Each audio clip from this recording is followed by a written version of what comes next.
Meu nome é Marta Rete, nós acabamos de conversar, o Celso Oloduca e eu, sobre a desigualdade na sociedade brasileira, mas principalmente sobre os grandes desafios que nós enfrentamos contemporaneamente para construir no Brasil uma sociedade civilizada. Uma conversa muito boa, muito franca e que partilhamos preocupações comuns. Oi pessoal, bem-vindos mais uma vez ao nosso Slow Talk, ou Quem Somos Nós.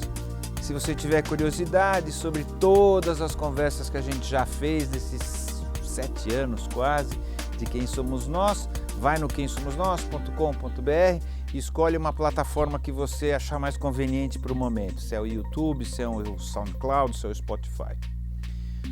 Hoje nós estamos continuando a série sobre desigualdade, considerada por muitos a principal questão moral do país e do mundo também, e também como a bola de chumbo que impede o país de crescer de uma maneira sustentável.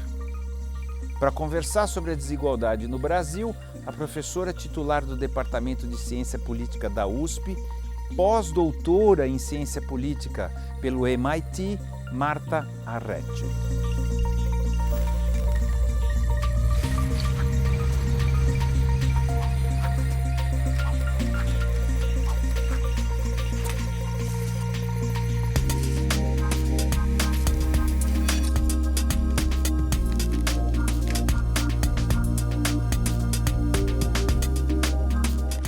Quem é você? Eu sou uma professora universitária,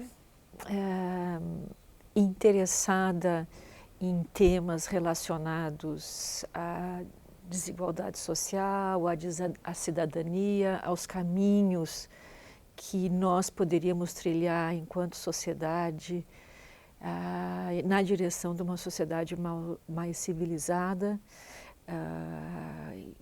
em que nós possamos ter padrões de interação e de vida coletiva mais próximos às sociedades europeias. Se eu pudesse dizer que tipo de sociedade eu gostaria que o Brasil tivesse, eu gostaria que o Brasil fosse mais próximo dos padrões europeus.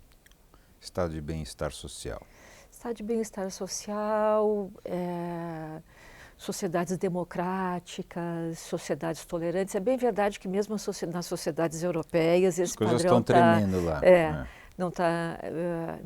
As coisas não estão tão simples lá.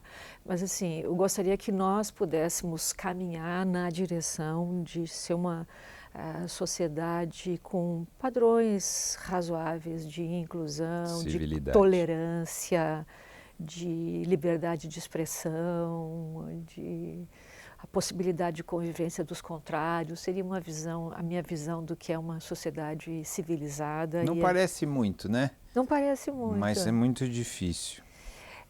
E assim, o que a gente sabe hoje é que esses processos de mudança, eles não são processos, não são rupturas radicais, né?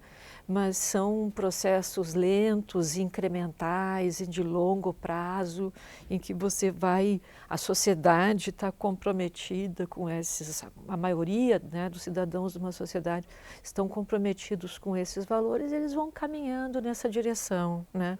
As sociedades europeias levaram pelo menos uns 50 anos para produzir os padrões civilizatórios que a gente considera adequados, né? O pós-guerra já foi melhor ali, né? Assim, acho que o trauma ajudou também, né? O trauma ajudou. A repensar como que as coisas deveriam acontecer, né? E há mesmo quem diga que o Brasil precisaria de um trauma semelhante para acordar. Eu prefiro não. Eu prefiro não também. Eu prefiro que seja possível caminhar de forma incremental e pacífica para, enfim, uma sociedade com padrões civilizatórios mais avançados, né? Mas vamos voltar nisso, na possibilidade ou não de acontecer assim realmente. Eu quero voltar lá atrás.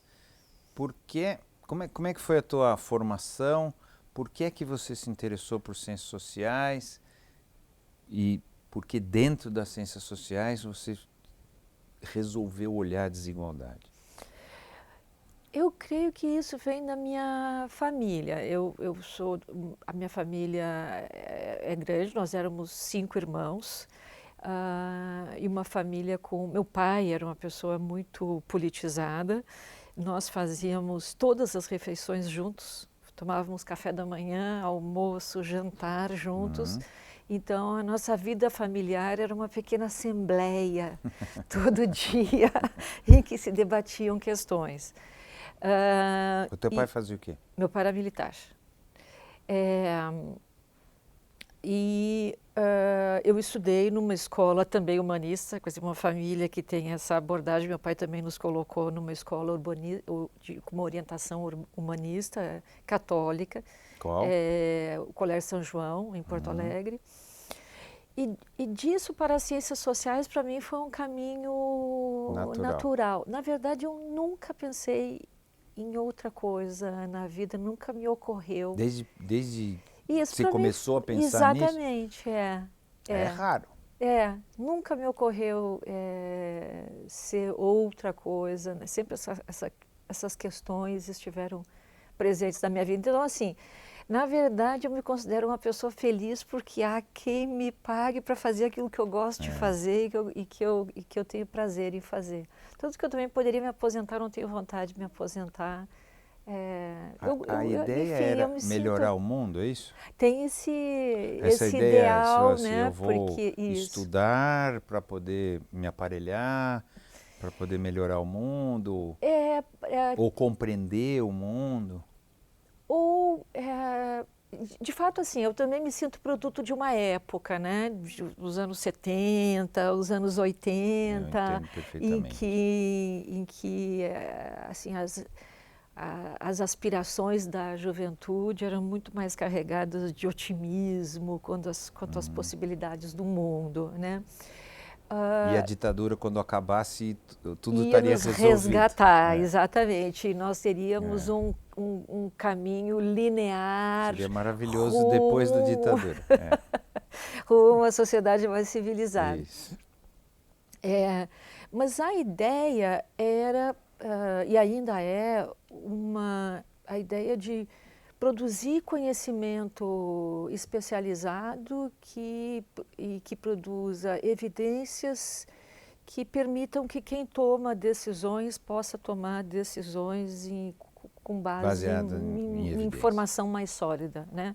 Toda decisão é sempre um risco, né? Mas é sempre melhor que ela seja melhor embasada. Então, nunca tive também a aspiração de ter algum cargo ou coisa assim. Não? Não, acho que não tenho temperamento para isso. Mas a aspiração de produzir evidências sólidas para quem eventualmente estiver interessado em influenciar políticas públicas. Exatamente, exatamente. E conhecer como é que funcionam esses mecanismos, o que é factível, o que não é, como é que outras sociedades fizeram, quais foram os caminhos que elas trilharam. Eu acho esse um mundo fascinante. E a ideia de depois, em algum momento, você, não vou chamar fixar, mas olhar com mais atenção a desigualdade, tem a ver com a tua formação cristã? Isso certamente... Vem uma coisa, né, uma coisa meio cristã do como olhar os pobres, a desigualdade, etc. Isso certamente, eu nunca tinha pensado nisso, mas com certeza, com certeza tem algo por aí. Mas eu creio que nenhuma pessoa que que conheça o Brasil de fato, ou que tente entender como o Brasil funciona, pode ignorar esse problema da desigualdade, porque ele é tão grave, tão sério, extenso, tão persistente no Brasil, tão vergonhosamente alto. Então, assim, nós somos bombardeados por evidências disso diariamente, né? E os estudos sobre as possibilidades econômicas do Brasil mostram que não precisaria ser necessariamente assim, né? Não, é uma escolha. Né? Exato. E sociedades, mesmo latino-americanas, né, menos ricas do que o Brasil, não têm os padrões, os níveis de pobreza, De desigualdade, de exclusão. O Chile tem. Sim. O nível de concentração de renda no Chile é semelhante ao do Brasil. O Brasil é superior, né? É. Mas é semelhante. Mas como a renda é mais maior, alto, claro. então Sofre menos. Exatamente. Sofre menos. Os patamares Claro, são menores, né? Mesmo uma sociedade muito mais rica como a sociedade norte-americana, né? Os pobres nos Estados Unidos têm patamares, exatamente, quando comparados com os nossos, né? Claro. Mas nós não estamos condenados a ter os níveis de pobreza que nós temos, né? Os níveis de pobreza que nós temos são fruto de escolhas com relação à educação, com relação à inserção produtiva, com relação a padrões de exclusão e de segregação. A questão histórica, porque tem gente que olha assim, não, nós sempre fomos uma colônia de extração, né? Recentemente, há 100 e poucos anos que a gente deixou de ser uma colônia de extração, uma escravidão que foi um negócio, uma marca horrorosa, quase que nos determinariam a uma situação como essa. Né? Tem gente que, assim, não que determinariam que não tem saída, mas é quase que assim, sendo uma colônia de extração, sendo um país escravocrata durante tanto tempo, ou seja, o jeito que o país funcionou sempre foi assim. 100 e poucos anos seria pouco para a gente sair. Não estou defendendo, né? Sim, você tem está tentando explicar o caminho, né? Para a gente sair disso aí, que é uma marca quase genética. Mas como que você olha isso? Nós fizemos, por exemplo, escolhas educacionais que outros países da América Latina, até mais pobres que o Brasil, não fizeram, né? Então, por exemplo, se nós compararmos a década de 80, o censo de 80 mostra que quase 50% da força de trabalho brasileira em 1980 era analfabeta ou semi-analfabeta. É uma loucura isso. Uma loucura isso. 1980 né? é agora, né? Então, isso foi escolhas educacionais que nós fizemos nas décadas de 60 e 70. Né? Na minha geração, né? O ano em que eu entrei para a universidade, só 2% dos jovens da minha idade entraram para a universidade. Eu tenho certeza que isso não foi fruto da escolha deles, né? Mas foi fruto de processos de seleção que acontecem no interior do sistema educacional, né? Então, nós pagamos, como sociedade, um preço muito alto por isso, né? Não apenas do ponto de vista moral, como nós estamos falando, né? Porque isso é inaceitável, mas também do ponto de vista econômico, né? Nós poderíamos ter níveis de produtividade, patamares de crescimento econômico, atratividade para investimento, se nós tivéssemos uma mão de obra mais qualificada, estudada. Né? E nós também... Então, mas em que momento... Então, mas não foi de novo, tentando pegar aquilo lá, não foi, pegando aquela linha de pensamento, não foi esse costume de a elite viver como elite e o resto que se dane, da elite viver olhando para a França naquela época, ou para a Inglaterra, e o país era só um lugar onde se ganhar dinheiro. Isso não influenciou essas escolhas que nos tornaram ou que nos dificultaram, porque a gente chegou agora em 1980 com uma situação absurda. Não tem uma relação isso? Isso certamente, né, como em qualquer país do mundo, é fruto de escolhas das elites, né, que tomam decisões sobre políticas educacionais, né? Isso sem dúvida. Mas o que eu estou querendo chamar atenção é que isso foram escolhas míopes, né, do ponto de vista da nossa trajetória, né, porque nós poderíamos, dada a nossa disponibilidade de recursos naturais, dado o tamanho do país, estar numa situação econômica como o país muito diferente. Né?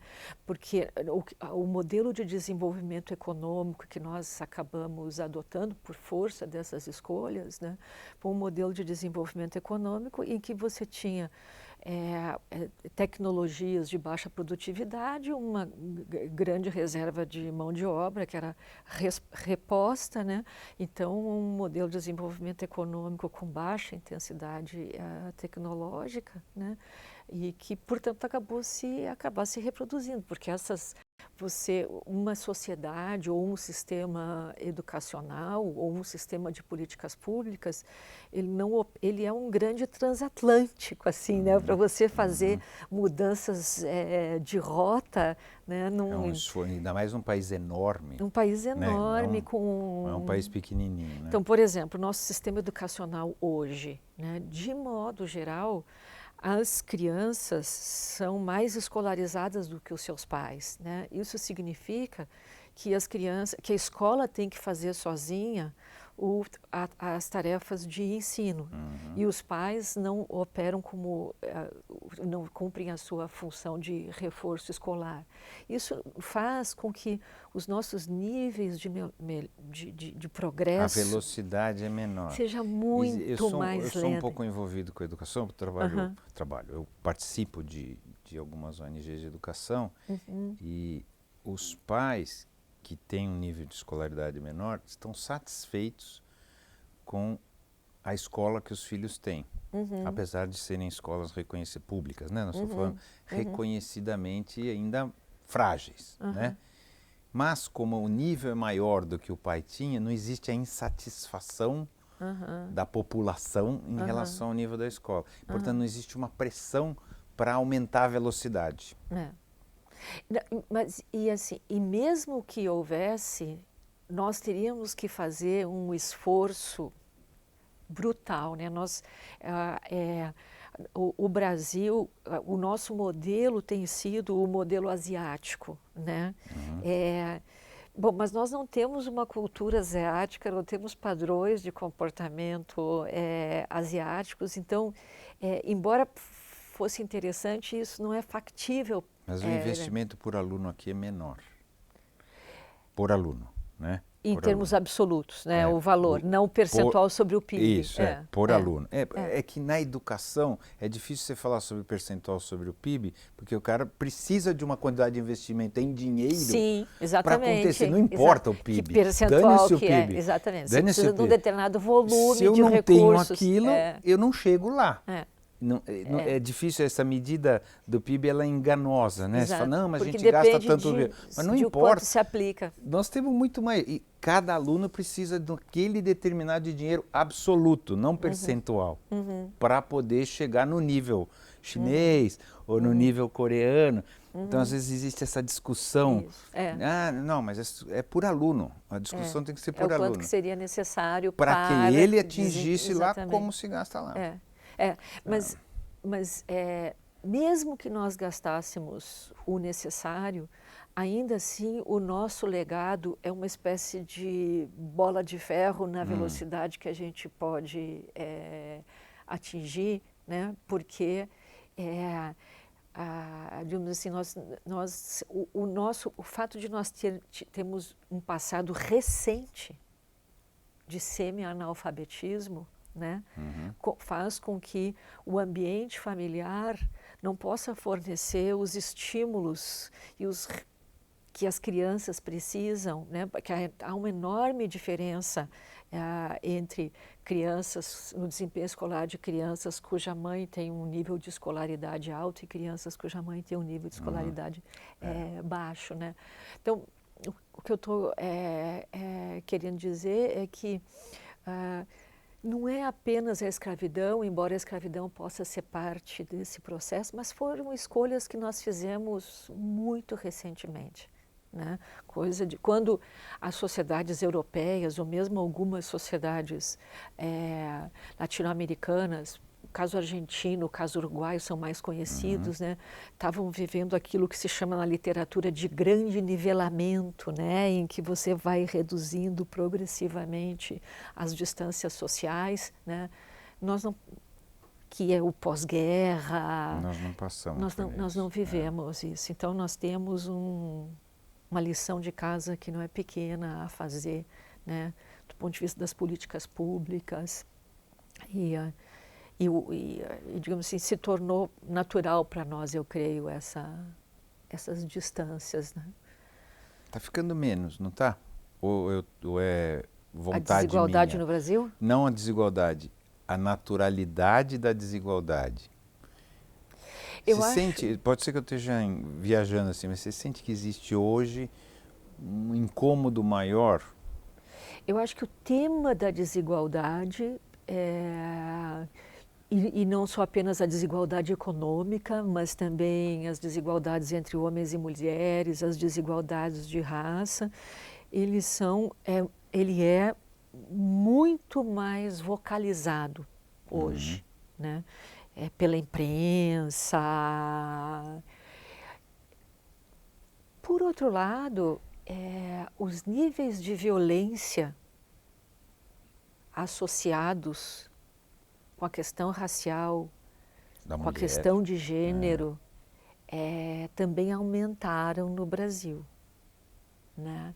Então, é um tema que, assim, aqueles que você pode encontrar razões naqueles que são violentos, porque eles podem acreditar que estão reagindo a um mundo que lhes Injusto. parece natural, né? Então, se você conversar com pessoas que lidam com situações de violência, elas dizem que os homens violentos acreditam sinceramente que eles foram traídos em um contrato de desigualdade nas relações que eles acreditavam sinceramente ter contraído. E quando eles são violentos, eles estão reagindo violentamente. O que ele acredita ter sido uma agressão a um mundo que ele considera natural, né? Então, eu acho que nós estamos vivendo hoje no Brasil um conflito entre essas duas gramáticas, vamos dizer.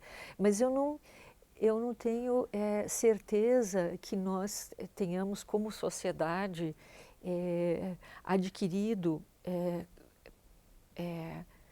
sedimentado a ideia de que nós devemos respeito uns aos outros como indivíduos, independentemente das nossas diferenças de renda, de cor, de gênero. Acho que nós temos um caminho pela frente como sociedade. E a gente tem também agora, vamos chamar de uma liderança que não estimula isso, né? Que estimula o contrário. Ao contrário. Que estimula o contrário. Isso acaba também mexendo os botõezinhos das coisas erradas, né? E para nossa surpresa, nós descobrimos que há uma parcela considerável, a gente não sabe o número, esse número é estimado. Chutam-se, né? 25%. Mas de qualquer maneira ele é maior do que nós imaginávamos, né? E mais do que isso, esse grupo parece mais disposto a se mobilizar para preservar esses padrões de hierarquias, que estariam sendo destruídos, né? Os padrões da família. Exatamente. Supostamente destruídos, né? Porque na verdade é uma ilusão. Né? O padrão é uma ilusão e a destruição também é uma ilusão, né? E eu acho que o nosso grande choque é que nós acreditávamos que isso era uma página virada, que nós tínhamos... Eu sei, eu também. Eu achava caminhávamos que para um outro. Não acredito que a gente às vezes está conversando coisas que parecia que não tinha mais que conversar, né? E escutando autoridades, falar porque não é só uma autoridade, são sei, várias autoridades. Os Beatles, por exemplo, são exatamente, comunistas. Exatamente. Né? a escravidão fez bem aos... Fez bem. Foi uma bênção Exatamente. para os negros. Então, assim, e o que é curioso, né, é que se você tem um pensamento absurdo, mas você tem uma certa vergonha dele, você não tem coragem de vir a público dizer, você esconde. Então, o fato de você ter pessoas que se autorizam dizer em público esses absurdos é porque elas se sentem de algum modo autorizadas. Claro, é isso. Então, isto é Essa é a muito parte mais preocupante, muito preocupante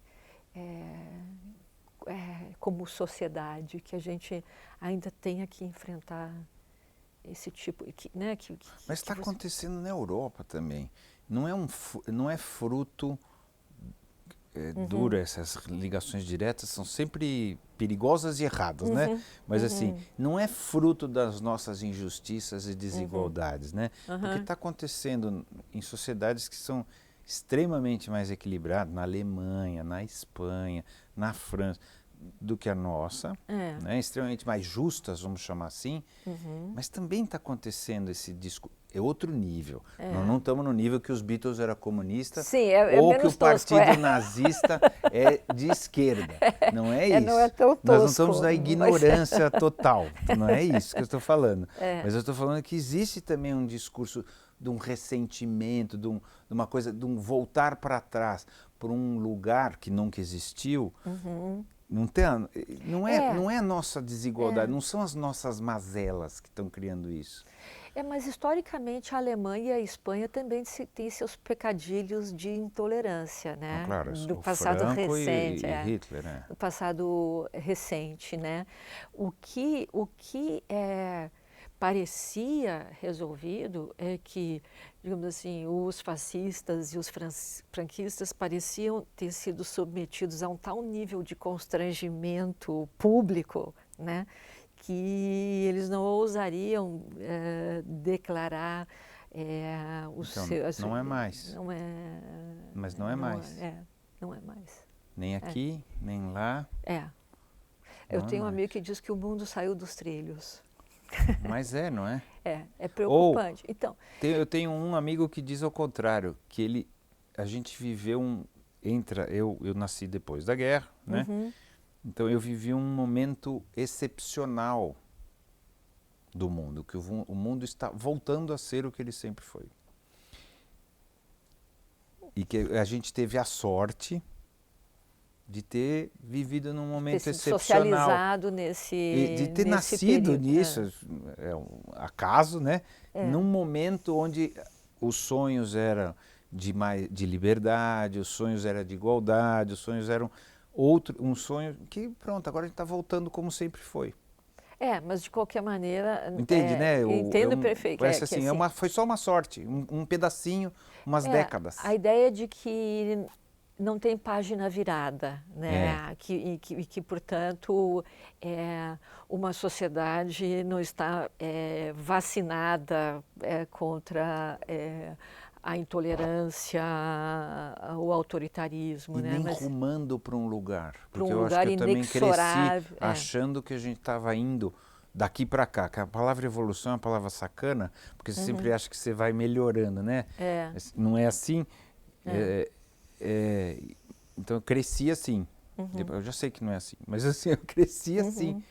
E acho que todos, talvez, que cresceram nesse pós-guerra, nasceram, cresceram um pouco com a coisa, ó, parece que está indo para lá. É. Então, mas de qualquer forma, né, as sociedades que rumaram para padrões mais civilizatórios, mais igualitários, mais plurais, isso foi fruto da agência de indivíduos que portam esses valores e que defendem esses valores, né? Então, eu acho que a grande missão mesmo que nós temos hoje no Brasil é não aceitarmos essa proposta como sociedade, né? E estabelecer o que nós queremos para frente como sociedade e em que direção nós vamos digamos assim, lutar para... A palavra lutar me parece meio sempre um estranho, pouco estoica, né? Mas, digamos assim, nos mobilizar e apoiar e agir para que, enfim, nós possamos... Porque, assim, se você pensar no longo prazo, embora você possa ter nas sociedades idas e vindas, né, se você comparar os padrões societais hoje com De o século saúde, XVIII, não, com nós o estamos século muito melhor. XVII, exatamente. Isso é inegável. Exato. O caminho não é linear, né, mas a história da humanidade é uma história mais de progresso do que de retrocesso para a mesma casa, né? Você vai melhorando, né? E eu acho que hoje no Brasil nós temos uma responsabilidade mesmo de preservar esses valores e retomar um caminho em direção a uma sociedade mais plural, mais tolerante, menos igualitária, né? Eu acho que é esse o caminho que... Mais igualitária. eu disse menos igualitário. Não foi ato falho, juro por Deus.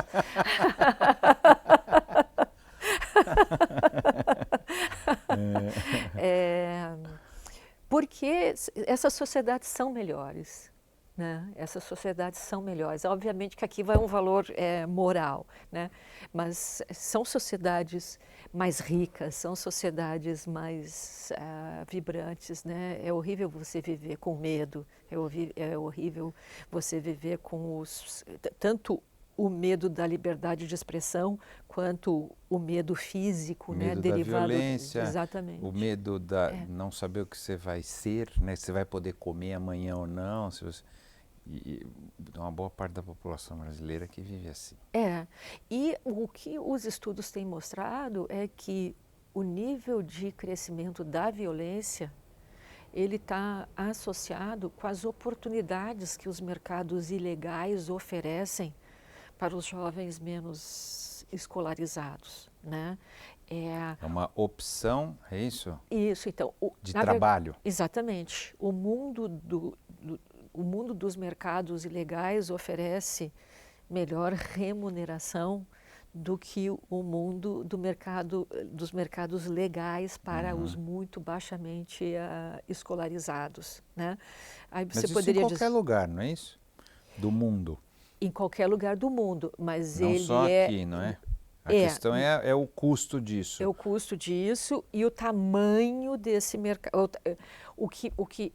De um lado, é o tamanho da exclusão no mercado legal e as oportunidades que eles oferecem de expansão de oportunidades nos mercados ilegais, né? Então, a violência, ela está associada com... ela está associada com empregabilidade num mercado de trabalho e velocidade, que é e velocidade de ganho também, né? Exato. Aqui você poderia ter emprego, no momento não tem, mas poderia ter emprego, mas também a velocidade de ganho é infinitamente diferente. Aí você poderia dizer, não, mas o jovem que está optando pelo mercado ilegal, ele não sabe que ali ele tem uma chance de morrer maior, que essa é uma vida mais arriscada.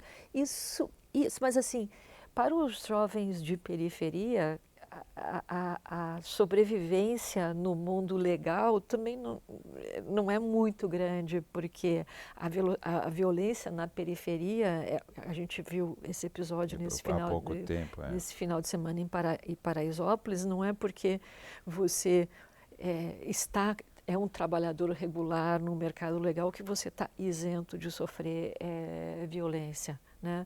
Então,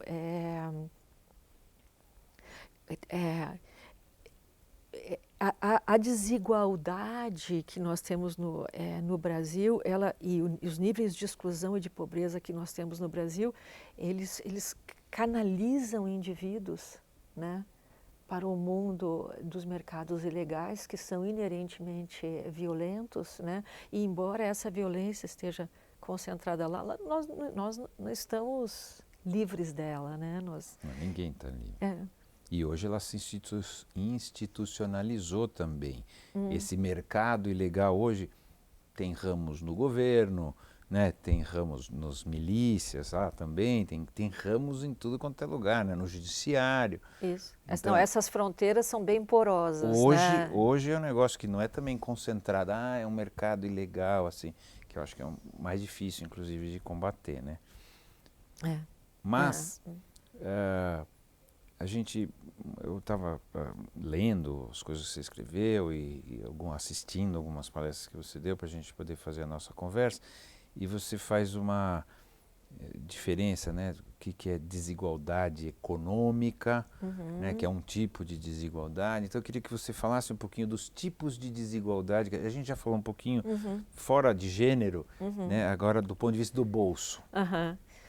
Então, normalmente os estudos sobre desigualdade, eles se concentram sobre a desigualdade de renda. Então essa é a parte mais visível do debate, né? Mas na verdade não tem nenhuma razão teórica para a gente se concentrar apenas na desigualdade de renda.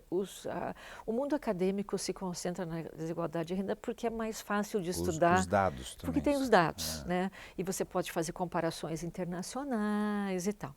Mas a renda é só uma dimensão da desigualdade e às vezes ela com muita frequência, ela é expressão de outras coisas.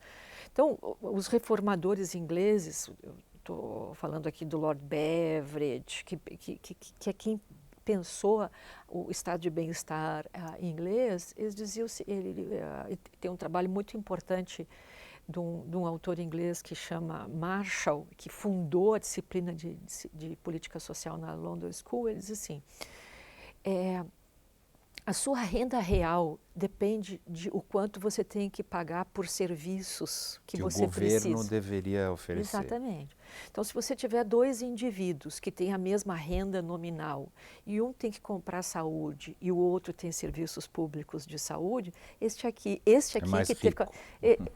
né? Porque ele tem que destinar uma parte da sua renda para comprar serviços que ele precisa. Isso vale para educação, isso vale transporte, tudo. Exatamente, para os bens públicos, né? Então, para a gente pensar a desigualdade que afeta a vida dos indivíduos, seria importante a gente pensar também qual o pacote de serviços que estão associados às desigualdades não monetárias, né? Por exemplo, acesso à educação, acesso à saúde, acesso a um transporte público de qualidade. Então, por exemplo, a agenda dos reformistas ingleses do pós-guerra era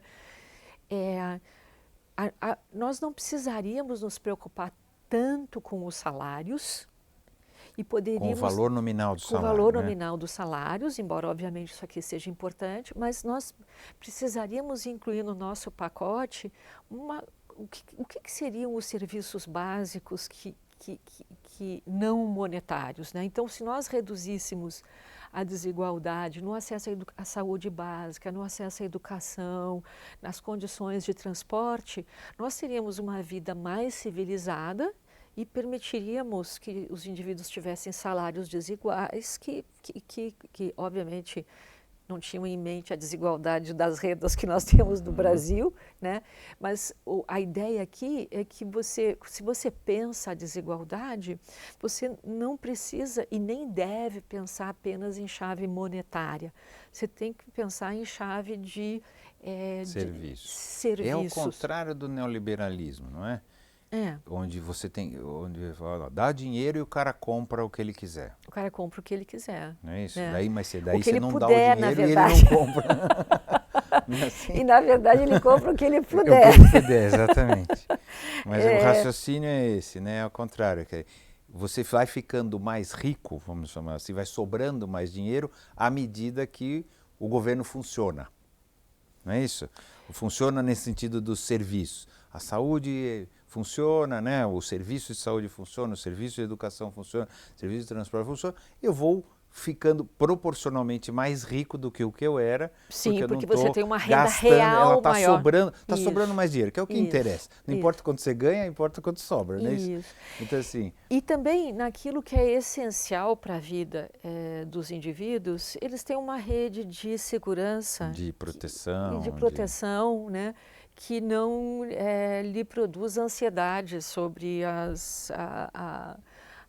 sua existência cotidiana, né? Então a ideia de... E eu acho que essa é a grande pergunta para o Brasil de hoje. Grande pergunta. Que pacote básico de serviços nós poderíamos oferecer para a sociedade brasileira, como sociedade, que fosse compatível com o nosso capacidade de gasto, porque obviamente o problema fiscal é um problema real, então você não pode aspirar aquilo que você não pode pagar, né? Então, que pacote nós poderíamos incrivelmente oferecer para a sociedade brasileira que não quebrasse o Estado e que fosse compatível com a distribuição de renda. Mas tem que olhares nós temos. opostos em relação a isso, não é isso? O olhar hoje vigente é o mínimo possível, o Estado tem que se... Restringir. Ao mínimo dos mínimos, se desse, não era nem educação, nem saúde, nem nada. E cada um que se vire desde que o Estado não quebre. Isso. Então esse é um olhar. A gente tem um olhar da Constituição, que é um outro olhar que a gente não conseguiu fazer, mas pelo menos tem norteada, né? De lá para cá, a ideia de educação universal, saúde universal, transporte não sei se tem lá, né? Acho que não, genérico, não sei. Mas não montou um sistema. Então, mas educação e saúde universal, certo? E aos trancos e barrancos, as coisas estão indo. Mas agora, de 2015 para cá, a gente voltou a retroceder. Os dados recentes sobre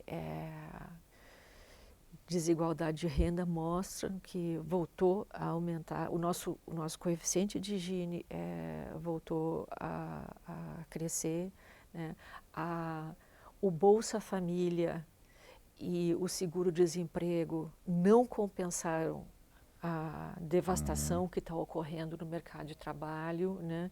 O SUS está desfinanciando, né? Então nós voltamos a ter... Mas está sucateando, mas é ideológico, é um olhar. Nós voltamos a ter no Brasil doenças do início do século XX, como sarampo, febre amarela, mas também porque existe esse movimento anti-ciência, vamos chamar assim. A gente até fez uma série sobre isso, sobre pensamentos que não consideram a ciência e que vem crescendo também. Mas eu não acho que seja só isso que não é, digamos assim, eu não acho que nós estamos mantendo a oferta de vacinas e a expansão dessas doenças tem a ver só com a recusa dos usuários. Os nossos serviços não temos condição, também com menos vacina. Estão sucateados, né? A nossa única política que realmente continua bem financiada é a política de educação, né? Bem financiada quando comparada com as outras, né? Bem entendido, quer dizer, nós precisaríamos aumentar o tempo escolar, precisaríamos aumentar a efetividade na escola. As evidências mostram que o período integral é o correto, né? Mas em termos de você pensar quais são os desafios, você vê que o desafio como a alfabetização na idade certa ainda é um desafio no Brasil. Vê se pode uma coisa dessa. Não, proficiência em português e matemática no ensino médio muito ainda é muito aquém. Então, assim, o tema da qualidade da educação não está no centro deixou de estar no centro da agenda, né? Então, o que eu estou querendo dizer com isso é que eu não creio que nós, nos últimos anos, tenhamos colocado essas questões de qual é o nosso pacote básico, que medidas nós temos que tomar para enfrentar esses problemas tão básicos no centro da agenda de governo, como deveríamos estar. Não deve acontecer, porque a gente está querendo cobrar imposto do seguro-desemprego, então acho que fica um pouco claro qual é a escolha. Os incômodos, né? Assim, isso não tem sentido, né? Não precisa ser muito inteligente para perceber que não faz sentido uma coisa Exatamente. dessa, mas tem uma escolha clara de cada um que se vire, não é? Vai virar Ou pelo menos não é nossa obrigação cuidar disso, né? então, para que serve um governo? Porque eu acho que a pergunta também para que serve? Né? Essa estrutura toda que a gente tem de governo, prefeito, para que servem todos esses caras? Eles acham que é para manter uma estrutura lá e as pessoas têm que fazer, tem que só que não gastar mais do que... Não é? Não tem essa conversa assim? A conversa hoje é ampla. Claro, ninguém está falando de ser irresponsável fiscalmente. Não é esse o assunto. Para que eu sirvo? Né? Não, eu não sirvo para cuidar de você quando você for aposentado. Se você for um aposentado e não contribuiu com a Previdência porque você era analfabeto, trabalhava em semi-escravidão, numa fazenda, não sei aonde, nem sabia que tinha que fazer isso, mas você já está com 60 e tantos anos, eu não preciso te dar o benefício. Né? Não tem esse raciocínio? Porque eu acho que as respostas são diferentes se você colocar esses termos da equação de um jeito diferente. Eu quero dizer o seguinte, uma coisa é eu me perguntar assim, que pacote básico eu deveria oferecer para a sociedade brasileira sem quebrar o Estado? Claro. Outra coisa o que eu tenho que fazer para não quebrar o Estado? Não, então, mesmo assim, você tem escolhas depois. Quer dizer, da onde que eu tenho que tirar o dinheiro para não quebrar o Estado? Né? E aí, como a gente sabe que os impostos são regressivos no país, ou seja, pobre paga mais imposto que rico, e etc. Nisso a gente não mexe. Né? Sim. Então claro, aí a receita será também. necessariamente... Como manter fiscalmente responsável, também é uma coisa importante. A opção que você faz, não é isso? Não, eu vou cobrar do seguro-desemprego, esse é um jeito. O outro vou aumentar o imposto de quem ganha pode mais. Pagar. Então, essa escolha também é uma escolha, né, ideológica clara, né? Com certeza. E este é um tema também que está interditado, né? É como se todos nós pagássemos a mesma carga para o Estado e se fizer qualquer reforma tributária, essa reforma tributária vai afetar todos igualmente, né? Então, o Estado sempre que aumenta impostos prejudica toda a sociedade, né? Na verdade, todos os estudos mostram que o nosso sistema tributário é tremendamente regressivo, né? Ele poupa aqueles que poderiam dar uma contribuição maior e tributa pesadamente aqueles que precisariam desses recursos, né? Mas esse é outro tema... Mas é que a gente está falando sobre responsabilidade fiscal. Qual pacote... É difícil uma coisa não estar ligada à outra. Qual pacote de serviços que um governo brasileiro, responsável fiscalmente, deveria oferecer? Nessa conversa, depende, não é? Depende de como você olha isso, depende de quem você tributa, depende de como você faz, não é isso? Não, perfeito. A resposta é essa, exatamente. Depende, Você né? tem que pensar com a equação, os dois lados Como da que equação, o entra lado esse do dinheiro? gasto, o lado da receita, Claro. e quem é que está contribuindo, e os dois, digamos assim, as duas dimensões têm efeito sobre a desigualdade de renda e também sobre a nossa capacidade de oferecer serviços para o cidadão, né? Então, eu acho que esses são os temas que nós deveríamos estar tratando concretamente quando nós estamos falando de desigualdade, né? E que medida que nós deveríamos... Bom, dado o volume de recursos X, o que nós poderíamos fazer com a educação, o que nós poderíamos fazer com a saúde, né? Eu penso que... dado o tamanho do desemprego no Brasil, nós teríamos que estar gastando muito mais com o seguro-desemprego, gastando muito mais com o Bolsa Família para produzir uma proteção para aqueles que ficaram vulneráveis por conta da crise, né? Tem gente que acha que isso é esmola, né? Fica dando esmola, fica dando peixe em vez de dar a vara para pescar, que cria um monte de vagabundo, apesar de ser R$ 200, né? O Bolsa Família nem isso, menos de R$ 200. A média agora está em 89. O teto acho que é O 180. teto é 220. 200. Então, então, e tem gente que acha que não, né? Que é isso, que não é isso, que é um estímulo à vagabundagem. Então, mas Essa proteção social, de novo eu não estou defendendo, mas eu quero olhar o teu ponto de vista, quero você contra isso. Não, mas aí por simetria nós deveríamos ser contra todos os auxílios, então, né? O auxílio moradia também, o auxílio paletó. Né? Não, se você quer que ache injusto que não, claro, as isenções fiscais, as grandes empresas. Exatamente. Não é isso, claro, eu sei, mas é que é mais fácil, porque é difícil, o cara está lá, não tem o que comer, ele não consegue ir contra isso. Já as grandes indústrias, as grandes empresas, etc., conseguem se organizar e impedir esse tipo de coisa. Mas curiosamente, né, a crítica moral às bolsas, né, e a crítica moral aos auxílios, ela tem uma certa seletividade. Ela para aqui, claro. Se for para cima, ela é estímulo aos mais produtivos. É isso mesmo. Para preservá-los da carreira. É isso mesmo. Se for para baixo, ela é estímulo à improdutividade. Então, há uma certa seletividade da crítica moral aos auxílios, né? Nesse sentido, ela é totalmente ideológica, porque ou você é contra auxílio ou você é a favor de auxílio, né? Claro, é liberalismo até aqui, né? Ele é seletivo.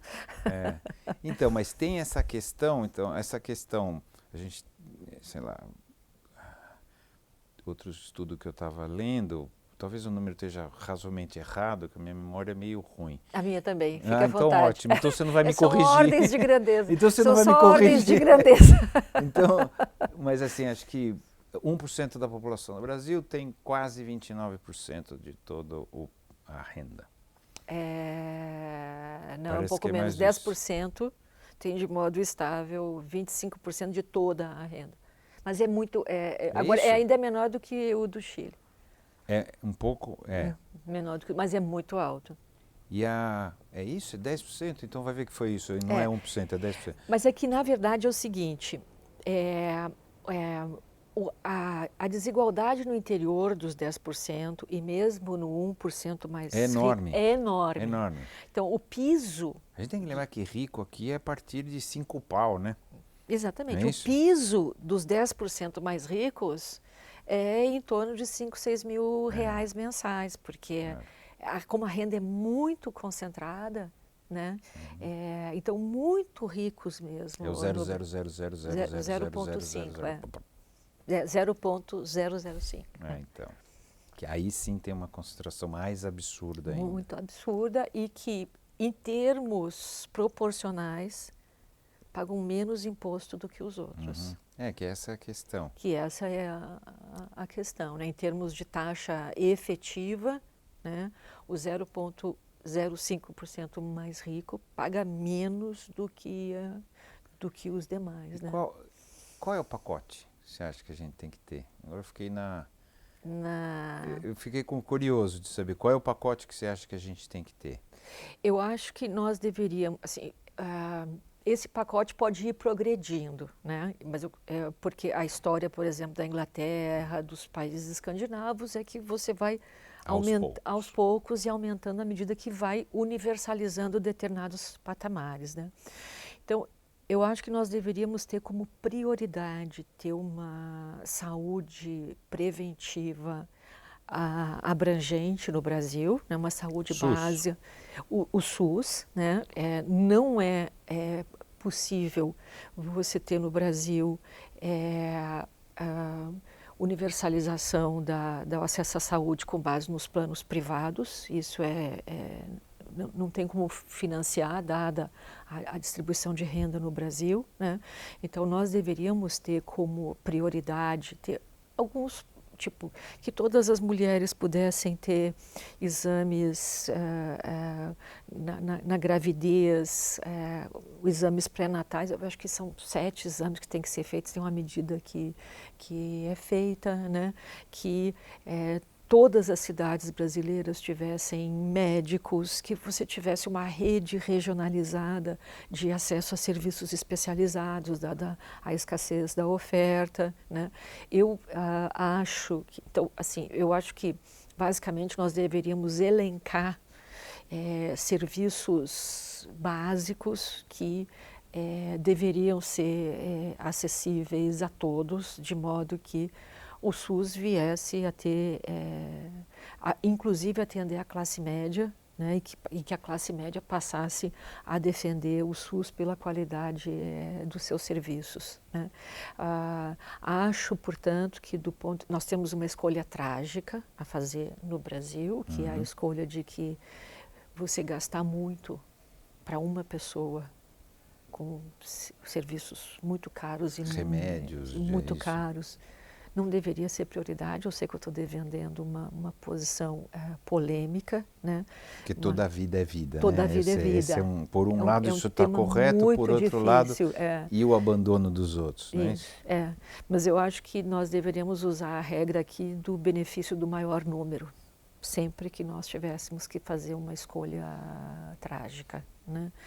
Eu acho que nós deveríamos ter como meta na educação universalizar o acesso ao ensino médio, né, que ainda é um enorme gargalo no Brasil, né.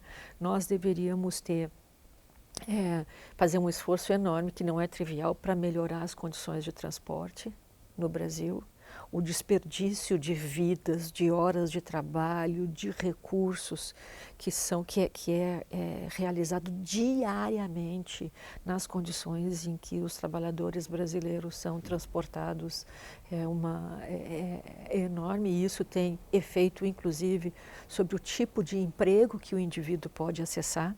Dependendo de onde ele mora e o tipo de modal que ele usa, ele vai encontrar um emprego melhor ou pior. E eu acho que nós deveríamos ter como meta que nenhum cidadão brasileiro vivesse com uma renda inferior à de um salário mínimo.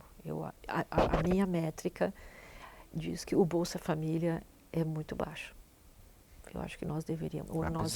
Apesar de ele ter tirado muita gente da extrema pobreza. Exatamente. Não estou dizendo que... Não está dizendo que é ruim. Eu estou dizendo na verdade, que deveria a minha ter mais. régua... Então você vai dar mais dinheiro para vagabundo, é isso? Essa é a ideia.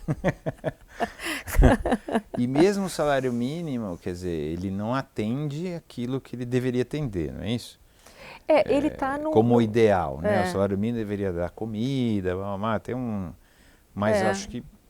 dada a nossa capacidade de pagamento. Ele cresceu muito, né, em relação ao... Ele teve uma valorização real muito importante. Grande, né? Do plano real para cá, não é isso? Alguma de 98 para cá. 98 para cá. Basicamente, como ele começa a crescer no segundo mandato do Fernando Henrique, do primeiro dá um governo. Pico. E quando a gente olha os dados de desigualdade recentes, né, o único fator que tem algum impacto na redução da desigualdade nos últimos 3 anos são as aposentadorias de um salário mínimo. O seguro-desemprego tem efeito zero, é algo a ser investigado, porque nós estamos com 12 milhões de desempregados e o efeito do seguro-desemprego na pobreza não é nada. Isso a gente tem que entender como é que se chegou a isso. E o efeito do Bolsa Família, o número de beneficiários do Bolsa Família diminuiu durante a crise e o valor médio também caiu, né? Então, para você ter uma ideia, de 2015 a 2018, a renda real dos 5% mais pobres caiu 40%. Uau! Né? A gente não enxerga isso porque não convive. Está fora da nossa bolha, né? Então, isto deveria ser uma preocupação de primeira ordem do Brasil como sociedade, né? E eu penso que o nosso debate deveria ir para essas questões concretas, sabe? O que aconteceu com a renda dos muito pobres? Como é que está funcionando de fato o sistema de saúde? Quais Então, as mas a medidas conversa que é nós não temos? tem dinheiro. Não é? A resposta não é essa. Não tem dinheiro para tudo isso. O governo brasileiro está quebrado. Nós devemos muito, gastamos muito com a máquina. Nós não temos dinheiro para resolver esses problemas. Nós primeiro teremos que resolver equacionar isso, a exatamente. crise fiscal. Mas há muitos caminhos possíveis para fazer isso. Um deles seria tributar os mais ricos, né? Outra, você seria, mesmo que você não mexesse nessa equação, qual deveria ser a nossa prioridade como sociedade, né? Como sociedade, os últimos dados do ministro Guedes dizem que nós temos 4% do PIB em isenção fiscal. É uma bomba atômica. Isso então... Do ponto de vista político. Né? Então, isso na verdade é transferência de renda para cima, né? Não para baixo. Sim. Né? Eu pensei que você estava dizendo, é uma bomba atômica mexer isso. Também é. Não, claro que é, porque é uma transferência de renda para cima, sendo que o Bolsa Família não dá 1% do PIB. Né? Ou seja, se pegasse, não existe isso que eu estou falando, mas se pegasse tudo possível, isso, dava para, em vez de ser 200, multiplicar por 800, né? Poderia ser 4, né? Que aí faria uma diferença absurda. E não tanta diferença aqui, né? No padrão de vida, não tanta diferença aqui. Então, mas essa é uma opção política, não é isso? Essa é uma opção que a sociedade teria que pressionar por isso. Então, nós teríamos que considerar que esse padrão é inaceitável, né? Porque há coisas que as sociedades não aceitam, né? E que os governos se apressam em não mexer, né? Então, o número de indignados com a desigualdade no Brasil, ele não é suficiente a ponto de produzir, porque é um padrão que se naturalizou, né? Ou é algo sobre o qual mesmo para quem é indigente, é isso? Isso também. Porque deveria revoltar, não é? Deveria revoltar. Mas não revolta. Por que você acha? Porque se naturalizou. Eu mereço, é isso? Eu mereço, é isso? Essa ideia da meritocracia, da falsa meritocracia, no sentido, se você não é rico é porque você não fez do jeito certo? Eu estou chutando, sim, tá? Isso é uma enorme pergunta, tem muitas respostas tentativas, né?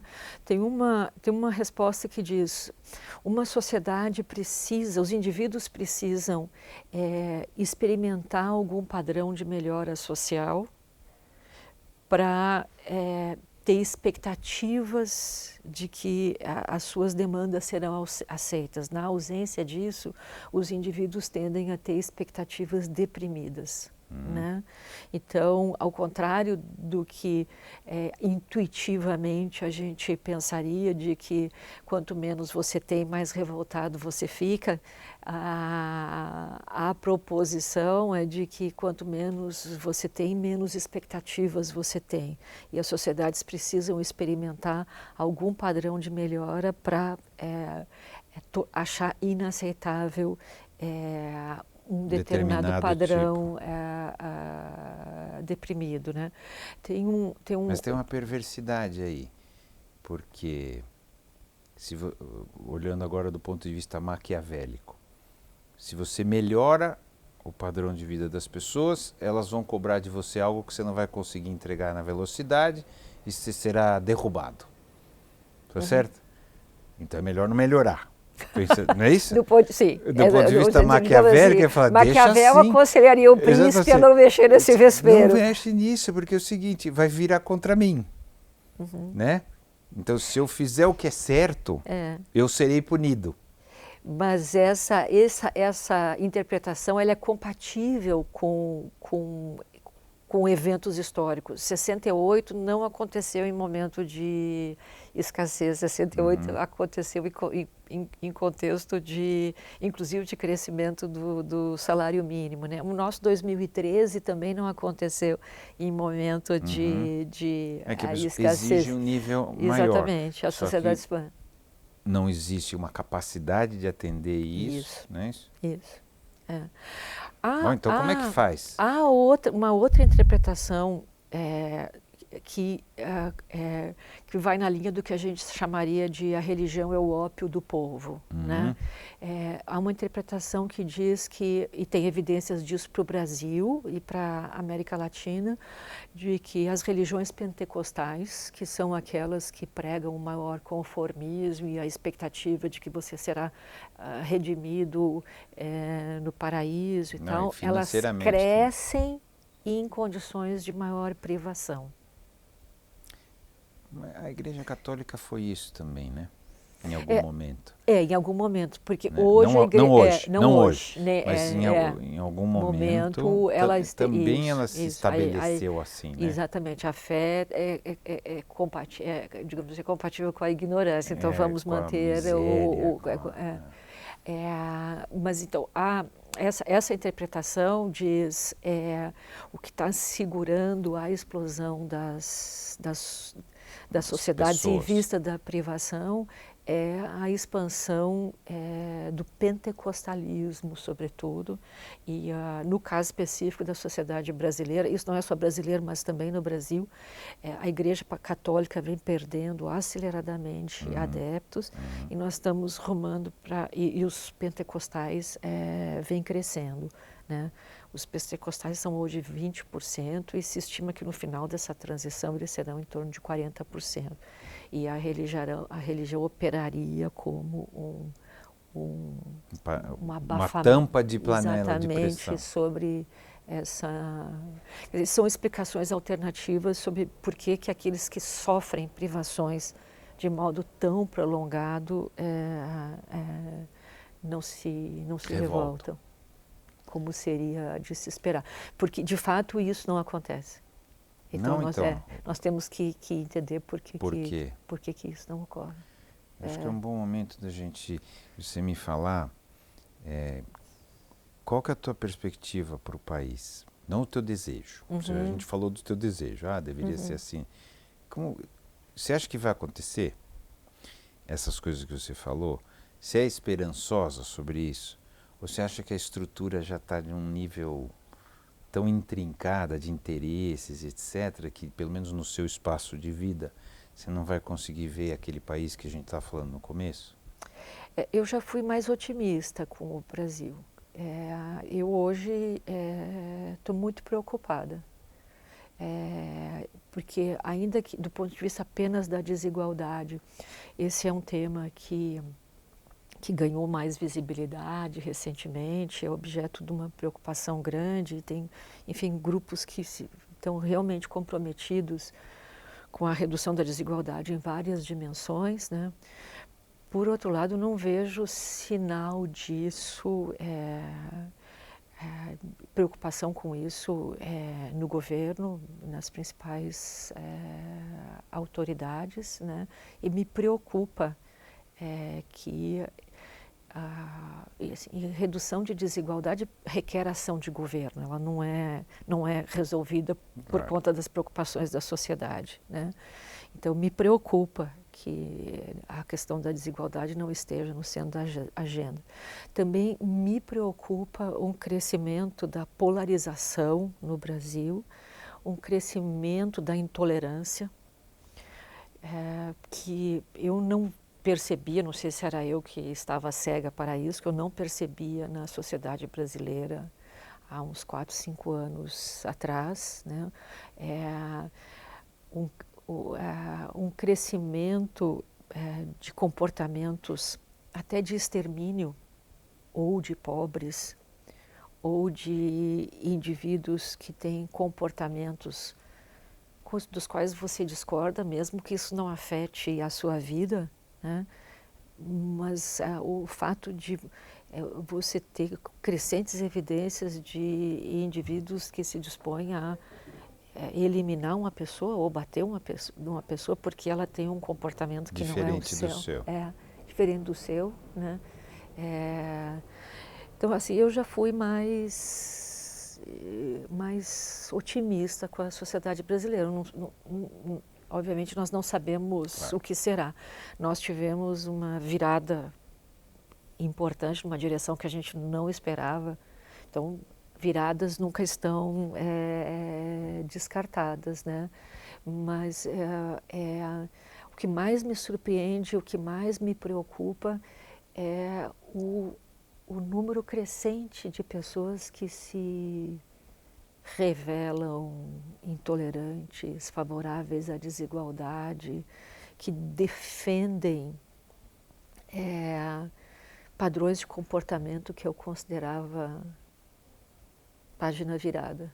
E o fato de que essa página não está virada e que ela tem densidade na sociedade brasileira, eu acho que é objeto de muita preocupação. Muita preocupação. E eu acho que nós devemos nos unir para enfrentar esse problema. Esse problema é sério. É seríssimo, também acho.